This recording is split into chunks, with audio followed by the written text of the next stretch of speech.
Alrighty, all right, everyone, welcome back. We're going to start back up on business education. We're going through this book, The Accounting Game.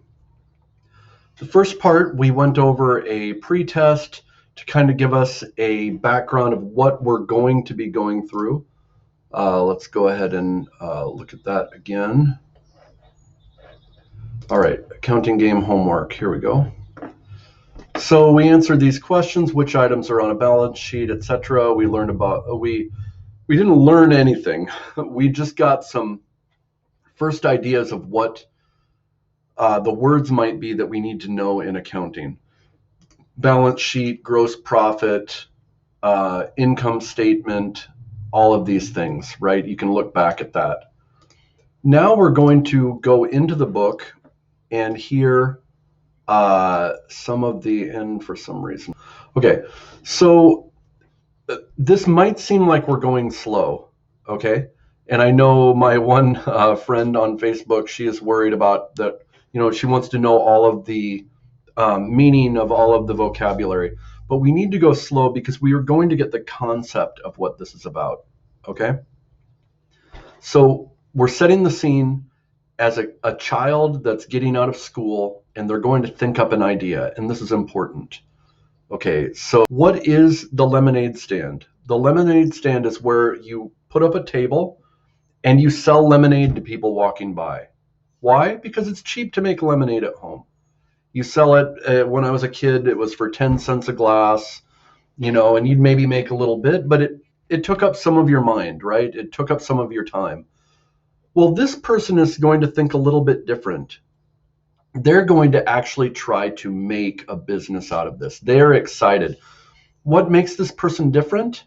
They are an entrepreneur. And let's pull this up our vocabulary. They are an entrepreneur.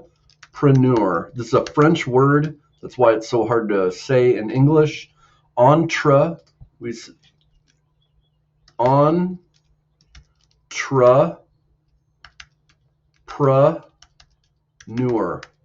Entrepreneur. This means a person that likes to start businesses, a person that makes businesses. Who are some of these people we know? Famous ones are Elon Musk, Bill Gates. These are famous entrepreneurs, right? They start businesses. Well, this kid is going to start a business selling lemonade. Why is this important to us? Because we're going to learn how he keeps his books, right? So let's go here to ready, good. So he's thinking, okay, he's out of school. He's going to start this lemonade stand. In the garage is the stuff you need to make a lemonade stand. 2 wooden fruit crates turned on their end, turned over. Some old cans of paint and brushes. Why do you need those? You need to make the sign, right? A hammer and some nails. Why do you need those? You're going to hammer that sign over. You see the lemonade stand here? This is what you want it to look like. You take an hour or two to put your stand together. It's fun working with your hands and watching something you have in your mind take shape in front of you. When you finish, you take a close look at your new place of business. You're really excited about this thing. Okay? Here's your very own lemonade stand. It's in front of you. Now, what does the person need to do? They need to move towards actually selling, right? So what are they going to do? Go up to the top here. Now that your place of business is ready, you need a product, and that takes money. So what do you need in order to start this business? First, you need some items, right? You need items. You need infrastructure, right? You need a stand. You need a place to put that stand. You also need money as an investment because you need to buy some things first. What do you need to buy? You need to buy your lemonade. Maybe you need to buy a pitcher. Maybe you need to buy sugar. You don't need to buy water. You can get that at home. What are we seeing here? We're seeing that in order to create a business, you have to use some money, and you want to minimize the amount of money you use when you start that business. Okay? That's your initial investment in this business. So for instance, for me, I learned from someone else. They said, Alex, when you start a business, Put your office in your basement. Keep the overhead low. Let's put initial investment here. Keep your overhead low. Overhead are your expenses to run your business. So I already pay for electricity in this house, so I'm not paying extra for the business. I already have a computer. Maybe I bought a nicer computer for it, so that would be an initial investment. But I'm not paying rent. I'm paying for my house, right? So I'm keeping the overhead low, because what does overhead do? It cuts into your profit, right?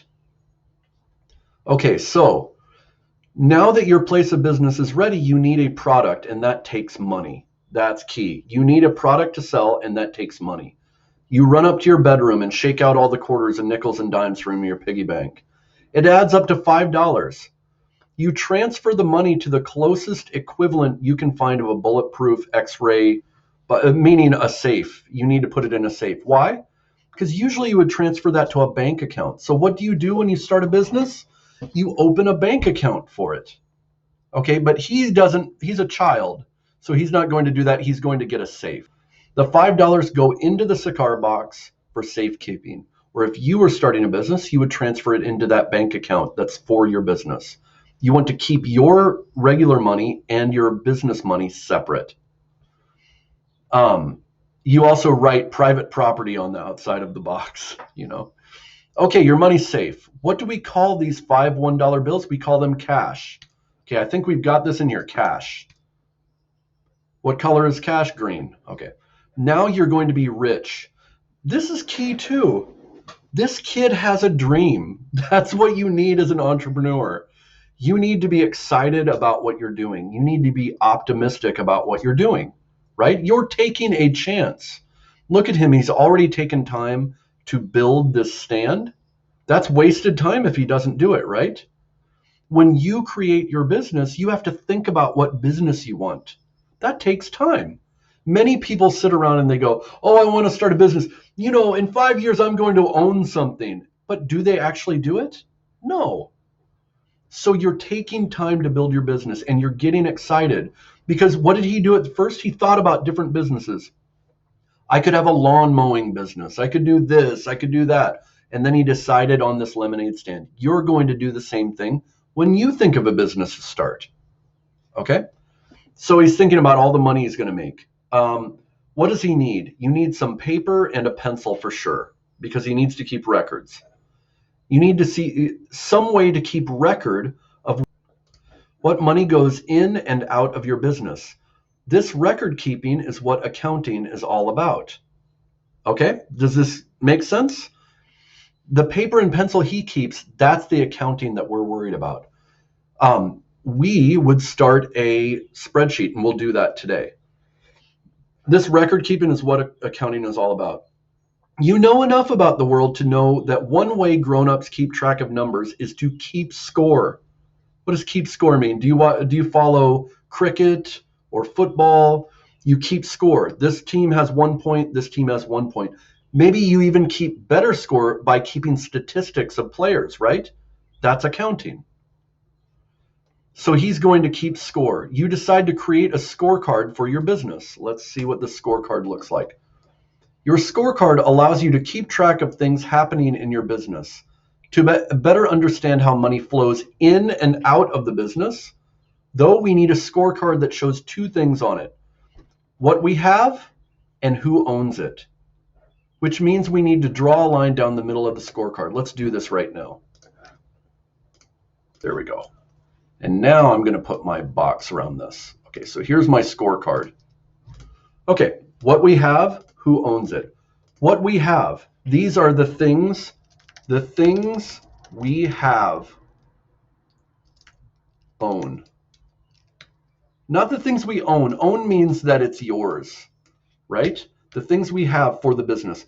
Who owns the things? All right. On the left side, you'll keep track of things you have and use in the business. On the right side, you'll track who owns that stuff. Your scorecard looks like this. Do you see how useful it is to go through this? We're getting the concept. The left side represents what we have. The right side represents who owns it. Now we have a proper scorecard. You can start the business with some cash, specifically $5. Who has it? This is the question. So let's put cash. Actually, let's split this up a little bit more here. Okay. So, and things I have, who owns the things. Okay. Let's go back. Who owns the, okay. I need to put cash over in this box. So I'll put cash here. $5, right? Boom. Now, who owns the original investment? Why is it called original investment? Let's go back. You worked hard for that $5. It's yours and nobody else's, which means that it goes on the left side of the scorecard as $5 in cash. But it also goes on the right as $5 as well. So original investment. So now we know what cash is. That's the green dollars that we have, right? What is original investment? The original amount the owners put into the business. Now, if you're actually starting a business, this might also mean the amount that people invested with you into the business, which means you don't own it all. That would mean owner's equity means all of the owners. It doesn't mean just one person, right? But original investment, also $5. Okay, and we need to have a total. I'm going to put the total, $5 total on each, right? Cash and original investment are $5. Total for each sides are $5. Who owns the original investment? You do as the owner. So it goes on the right side. Notice anything about the two sides? What do you notice? Do you notice anything about these two sides? They're the same amount, right? What do you notice about these? The left side always equals the right side, right? The left side always equals the right side.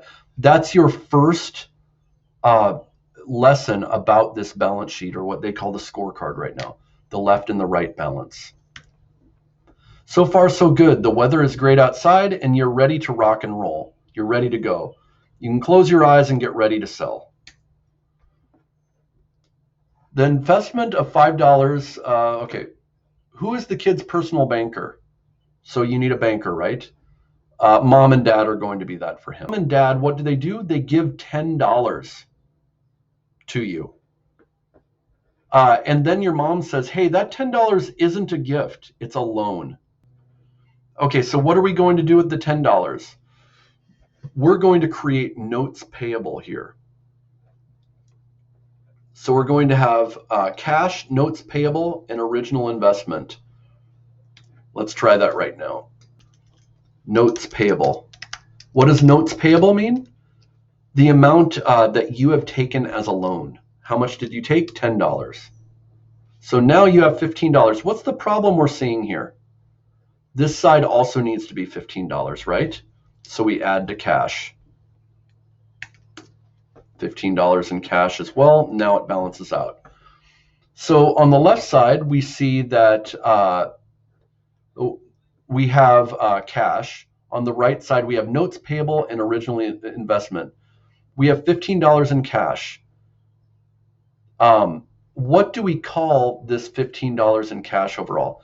We call it assets. See, this is what this is going to look like. And do you know why this is exciting? Because this is actually what you're going to use in accounting. So we're going to change this from scorecard to balance sheet, which is what this is called. We're going to change this to assets, and we're going to change this side to liabilities. You own $5 of it, and your bankers, which are your mom and dad, own $10 in the notes payable and original investment. This is notes payable to the bank. Your parents own that. You own this one, the $5. Since there are two owners on the right half, we'll draw a horizontal line that divides the right side into two parts. The upper right side will be people that the business owes money to, or to whom you are liable. Okay, now this part is for what we owe to people. This part is for what the owners have, but they're all under liabilities. So are you going to have to pay back the $10 to mom or dad? Yes, you're going to have to pay it back. So you are liable to them for $10. Got it? There we go. There we go. That looks a lot better now. All right. Okay, so the lower right side represents the portion of your business you own. That's the original investment, right? What do some people call the part of the business that is owned by the owners?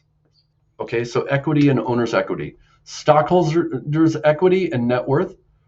Did you make a checkbox in front of all of the above? You should, because that's the word for all of these things. Okay, so let's look at what their thing looks like now. They have liabilities, notes payable. They have owner's equity. So it looks like I need to put owner's equity here. Okay. So I need original investment and then total liability and owner's equity. Total liability would be total assets. All right, now we're getting a balance sheet here. Total assets, total liabilities, and owner's equity. Here's the accounting equation. Remember, we were talking about that when we did this before, when we were on our pre-test. Okay, so I've looked at cash. I know assets and liabilities now. I'm also going to learn the accounting equation. Assets equal liabilities plus owner's equity. Look at it. Assets equal liabilities plus owner's equity. What would liabilities equal? It would equal assets minus owner's equity. What does owner's equity equal? Assets minus liabilities. Okay, so if you wanted to know how much do you own of the company, you would take assets minus liabilities. $5, right? What does assets equal? It equals liabilities and owner's equity. That is the accounting equation. Okay, you need to remember that. One, the two sides equal each other, and assets equal liabilities and owner's equity. Great job. So we're going to stop here. We've already got our balance sheet. You're already learning what these things are. And be sure to like and subscribe. Come back and we're going to start on the next part. Okay, we're going to keep going quicker, but then we're going to have to stop because we're going to have to look at these things a little bit deeper as they get more complicated.